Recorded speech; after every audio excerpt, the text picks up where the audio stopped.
मुआई डूंगनी गवाड़ पताड़ कुछ ही कर लो, और नहीं तो कोई और होता तो आप उसको हाथ छोड़ कर देखते। भाई मैं उन अधिकारियों को पूछना चाह रहा हूं, क्या आप रिटायर नहीं होंगे? क्या आप पुलिस में नहीं है? एक दिन यही आईजी थे जिनके आगे आप थर थर कांपते थे। ये जो भी कुछ हुआ ये गलत हुआ, लेकिन जिस तरह बर्बरता पूर्वक ट्रेन में से उतार के देवरिया में एफआईआर दर्ज हुई, वो 26-27 साल पहला मुकदमा था। जो जमीन इन्होंने बताई है, ये अपने जो नेता हैं, जो ये मंत्री हैं, 10-10 हजार करोड़ की संपत्ति इन्होंने कर ली। माननीय योगी जी इनकी भी जांच कर ले। देखिए, जो आईपीएस सरकार के हम हा करेगा, वो चुनाव आयोग है या वरिष्ठ आईएएस और आईपीएस हो, उन्हें तो बाद में राज्य मंत्री बनाओगे, राज्यसभा बनाओगे, इन्हें बड़े बड़े उनका चेयरमैन बनाओगे कि जो रिटायर होने के बाद में पहले तो अपने घर भरेंगे, अपने परिवारों को और अपने यार रिश्तेदारों को भरेंगे, अपनी हनक दिखाओगे और फिर जो ना समाज सेवा मांगोगे। क्यों भाई? ये जो प्रकरण हुआ अमिताभ ठाकुर का, ये इतना भयंकर इस सरकार को नुकसान देगा, और हम अमिताभ ठाकुर के साथ हैं इसमें इतना बड़ा बवाल हो जाएगा इस सरकार पर नहीं थमने का। मतलब इसका वही तो है, जो भ्रष्टाचार के खिलाफ बोल लगा वो जेल जाएगा, और जो मुख्यमंत्री के या सरकार के फेवर बोल लगा वो मलाई चाटेगा। देखिए, आने वाले समय में अगर 2013 से पहले वाली भाजपा होगी तो काम चलेगा, नहीं तो भाई है ये तो ढींगा मस्ती, तो जो कर रहे हो करो, जो ढींगा मस्ती कब तक चलेगी। आईपीएस अमिताभ ठाकुर की गिरफ्तारी के बाद उनके समर्थन में प्रतिक्रियाएं तेज हो गई हैं। त्यागी भूमिहार ब्राह्मण समाज के राष्ट्रीय अध्यक्ष मांगेराम त्यागी ने कार्रवाई को निंदनीय बताते हुए कहा कि ईमानदार अधिकारी को सम्मान मिलना चाहिए था, न कि गिरफ्तारी। उन्होंने चेतावनी दी कि जल्द रिहाई न होने पर समाज कड़ा विरोध करेगा।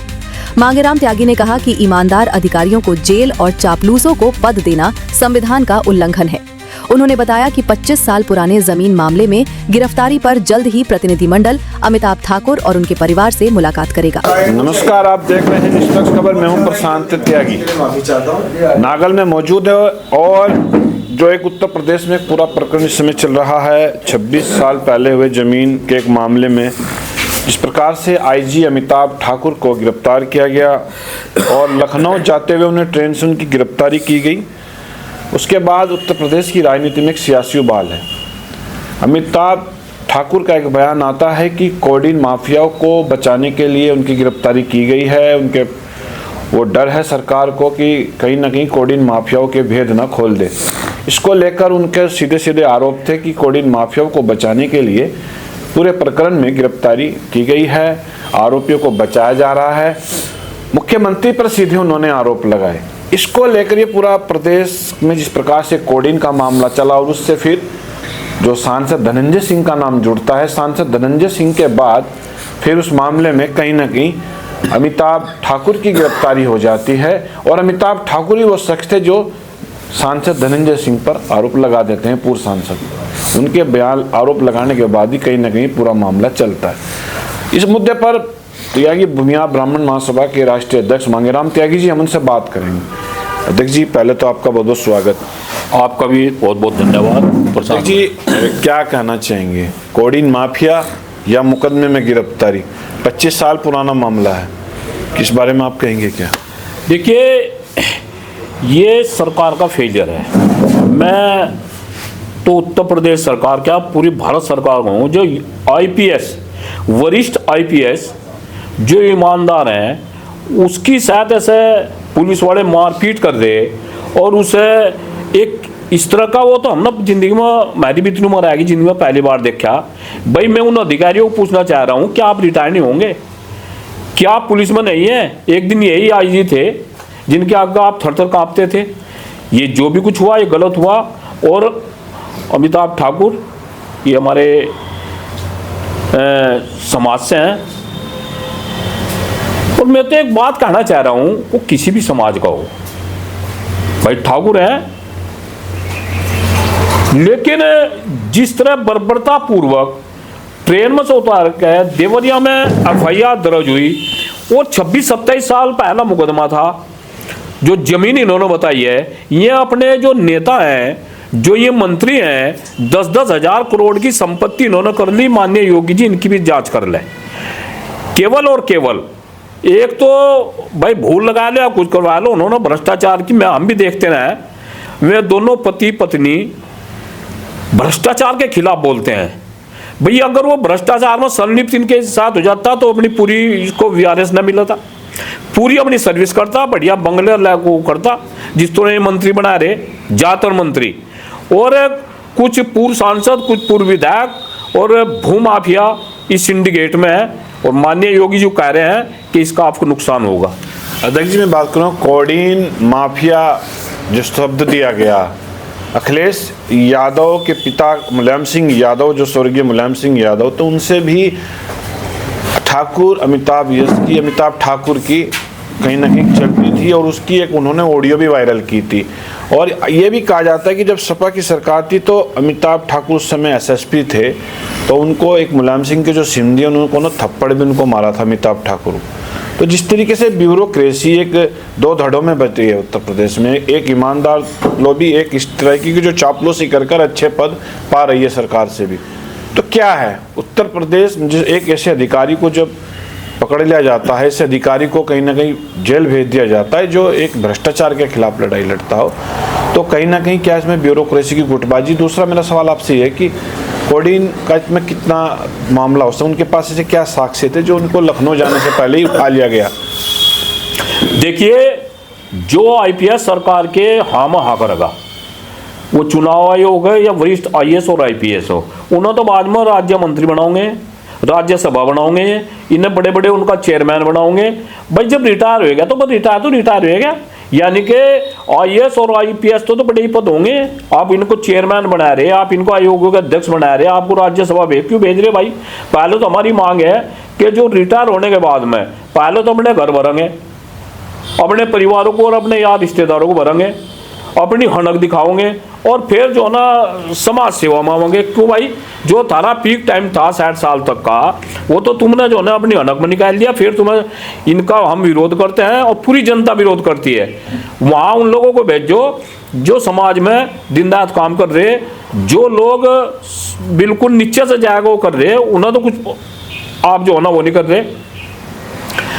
मैं एक बात बता रहा, ये जो प्रकरण हुआ अमिताभ ठाकुर का, ये इतना भयंकर इस सरकार को नुकसान देगा और हम अमिताभ ठाकुर के साथ हैं। इसमें इतना बड़ा बवाल हो जाएगा इस सरकार पर नहीं थमने का। आप गिरफ्तारी करके क्या दिखाना चाह रहे हैं भाई? आप आईएएस और आईपीएसओं को आप एक तरफ तो उन्हें चेयरमैन और वो बना रहे, और मैं तो इन जो फोर्स में है जिन्होंने उनकी साथ बड़बड़ता की है उन्हें भी लानत है, और एक दिन वो भी रिटायर होंगे। एक दिन वे भी पार्क में बैठकर उनके लड़के जो ना उनको कह देंगे, जिनका केला लड़का राष्ट्रीय नाम बैठा कोई अधिकारी, अब भाई तुम्हारा पापा मर गया, भाई वो कर दो।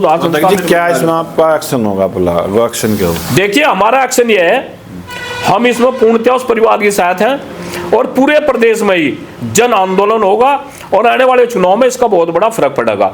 अमिताभ ठाकुर को केला ना समझे सरकार, और जो लोग ये जो मामला चला पीछे नशीली दवाओं का, कोडीन सिर्फ क्या है यो बवाल, ये बहुत बढ़िया किया।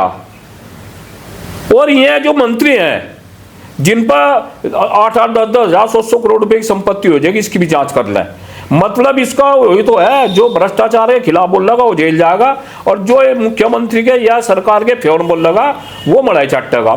मेरा सीधा सवाल है, प्रदेश अध्यक्ष भाजपा का बनाया जाता है, उनका एक राजनीतिक मामला है, वो उनके एक संगठन का मामला है, लेकिन जिस तरीके से नियुक्तियां अधिकारियों को दी जा रही हैं, न किसी की अनुमति, न किसी का परमिशन, सीधा मुख्यमंत्री करते हैं और अधिकारी को शिक्षा चयन आयोग का अध्यक्ष, किसी को उसका अध्यक्ष, किसी को उसका अध्यक्ष। जो पार्टी भाजपा के नेता हैं, जो पुराने नेता हैं, पुराने कार्यकर्ता हैं, जिनको वहां पर रहना चाहिए, जो उनको एक साइडलाइन कर दिया गया, पूरी अफसरशाही बीजेपी कब्जा चुकी। इस बारे में क्या कहोगे? देखिए, आने वाले समय में अगर 2013 से पहले वाली भाजपा होगी तो काम चलेगा, नहीं तो भाई ये तो ढींगा मस्ती तो जो कर रहे हो करो, जो ढींगा मस्ती कब तक चलेगी?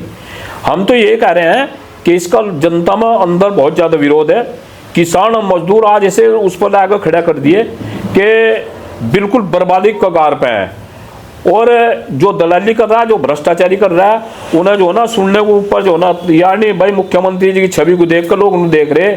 लेकिन हम मुख्यमंत्री जी से एक बात इस आपकी मीडिया के माध्यम से बताना चाह रहे हैं कि जो अंदर चल रहा है समाज में वो गलत चल रहा है। और मैं तो आपको बता रहा हूँ, आप जनपद मुजफ्फरनगर जैसे शहर में देख लो, एक त्यागी, यहाँ त्यागी बहुल्य जनपद है, ये एक त्यागी इंस्पेक्टर नहीं है, और त्यागी 99% वोट दे रहे। ये ढंग है हर जगह। मैं देखता था कि जिस तरीके से त्यागी ब्राह्मण समाज की आपने बात की, कहीं ना कहीं पॉलिटिकल रूप से बिछड़े, लेकिन अभी ये जो प्रकरण है, ये जो आईपीएस अमिताभ ठाकुर आईजी रहे हैं, उनको रिटायर भी जबरन किया गया 2 साल पहले ही। तो मेरा कहने का मतलब ये है कि इस मामले में क्या परिवार से आप मिलेंगे, कुछ सहानुभूति उनको जताएंगे? देखिए, परिवार से मिलेंगे, उसकी पत्नी से बात करेंगे, और अमिताभ ठाकुर से हम जो ना जेल में जाएं या वहां जाएं, उनसे भी बात होंगी, और उसको हम किले को नहीं छोड़ने के। अमिताभ ठाकुर जो है बस इसका यही तो है कि वो सणकास्ट है, मुआई डूंगनी गवाड़ बताड़ कुछ ही कर लो, और नहीं तो कोई और होता तो आप उस पर हाथ छोड़ कर देखते, तमीज आ जाती सरकार को भी। तो हम अमिताभ ठाकुर की सहायता पूर्णतः है, और इसमें कोई ना कोई बड़ा निर्णय समाज की तरफ से लिया जाएगा। और मैं एक और बताना चाह रहा भाई, एक मामला और चल रहा है। एक मैं भी देख रहा था, मोहन भागवत संघ प्रमुख मोहन भागवत जी का एक वो चल रहा है बयान भगवान परशुराम को लेकर। मैंने उनकी आईडी पे खोल कर देखी और दिखवाई भी, जो ये आदमी जो होने से जाना ठीक ठाक से, वो फर्जी आईडी है। और मैं सरकार से एक निवेदन करना चाह रहा हूं कि जिसके भी मोबाइल से जिसने भी बनाई है उसके खिलाफ एफआईआर दर्ज हो, नहीं तो भाई इसमें बहुत बड़ा बबेला होगा। भगवान परशुराम पूरे देश के लिए आराध्य हैं, हमारे समाज के आराध्य हैं, भगवान विष्णु के छठे अवतार हैं। अगर उन्हें भी नहीं बख्शा जानेगा तो ये मामला जो ना सिर तो ऊपर पानी चलेगा। आप इसे थामने के लिए बता रहा बात हमें। मैं बता दूं, जो संघ प्रमुख हैं मोहन भागवत, उनके नाम से फेक आईडी तैयार की जाती है सोशल मीडिया पर, और जो विष्णु के जो छठे अवतार हैं भगवान परशुराम को लेकर एक विवादित टिप्पणी की जाती है, जिसके बाद लगातार कहीं ना कहीं एक समाजीय दिवेश की जो कहीं ना कहीं लोगों में नाराजगी है, और उसका विरोध भी लोग कर रहे हैं। तो अध्यक्ष जी क्या मांग करेंगे सहारनपुर एसएसपी से इस मामले में? भाई इसमें हम ये करेंगे, इसमें इनके खिलाफ जहां से भी चली आईडी बन को उसके खिलाफ एफआईआर दर्ज हो। और मुझे लगता नहीं वो ऐसे पोस्ट बटा है, वो खुद ब्राह्मण समाज से है मोहन भागवत जी, और मुझे लगता नहीं कहीं ना कहीं तक ये बयान है जिसने भी ये जो ना तोड़ मरोड़ कर समाज में वैमनस्य फैलाने की कोशिश की, इसके खिलाफ कड़ी कार्रवाई हो, अन्य भाई हम सड़कों पर आने का काम करेंगे। तो लगातार ये थे अमिताभ ठाकुर आईपीएस को लेकर जिस तरीके से बयान आया है कि हम उनके साथ हैं, एक प्रतिनिधिमंडल परिवार से मिलेगा, घर के लोगों से मिलेगा, पत्नी से मिलेगा, और उसके बाद इसमें निर्णय लिया जाएगा कि क्या पूरा प्रकरण है। तो अब देख सकते हैं कि अमिताभ ठाकुर की गिरफ्तारी का प्रकरण अब जातीय और कहीं ना कहीं उत्तर प्रदेश में एक बड़ा मुद्दा बनता जा रहा है। दिनांक 12/9/2025 को संजय शर्मा, जो कि तालकटोरा निवासी हैं, उनके द्वारा थाना जज तालकटोरा को एक प्रार्थना पत्र दिया गया, जिसमें उन्होंने आरोप लगाया कि अमिताभ ठाकुर, जो कि पूर्व आईपीएस अधिकारी हैं, वो जब देवरिया में पुलिस अधीक्षक के पद पर तैनात थे तो उनके और उनकी पत्नी द्वारा अपने छद नाम का उपयोग करते हुए कूट रचित दस्तावेज बनाकर और अपने प्रभाव का दुरुपयोग कर एक औद्योगिक प्लाट देवरिया में आवंटित कराया गया, और जिसको विक्रय कर उससे लाभ लिया गया। इस प्रार्थना पत्र पर अभियोग पंजीकृत करते हुए एक उसकी निष्पक्ष विवेचना के लिए एक एसआईटी गठित की गई, और उस एसआईटी ने आज साक्ष्य संकलन कर सबूतों के आधार पर सीतापुर महोली के पास से पूर्व आईपीएस अधिकारी अमिताभ ठाकुर को गिरफ्तार किया। चूँकि एसआईटी की विवेचना में इसका घटनास्थल देवरिया था, इसलिए एसआईटी द्वारा इसे देवरिया कोर्ट में पेश किया जाएगा। निष्पक्ष खबर के लिए नागल से प्रशांत त्यागी की रिपोर्ट।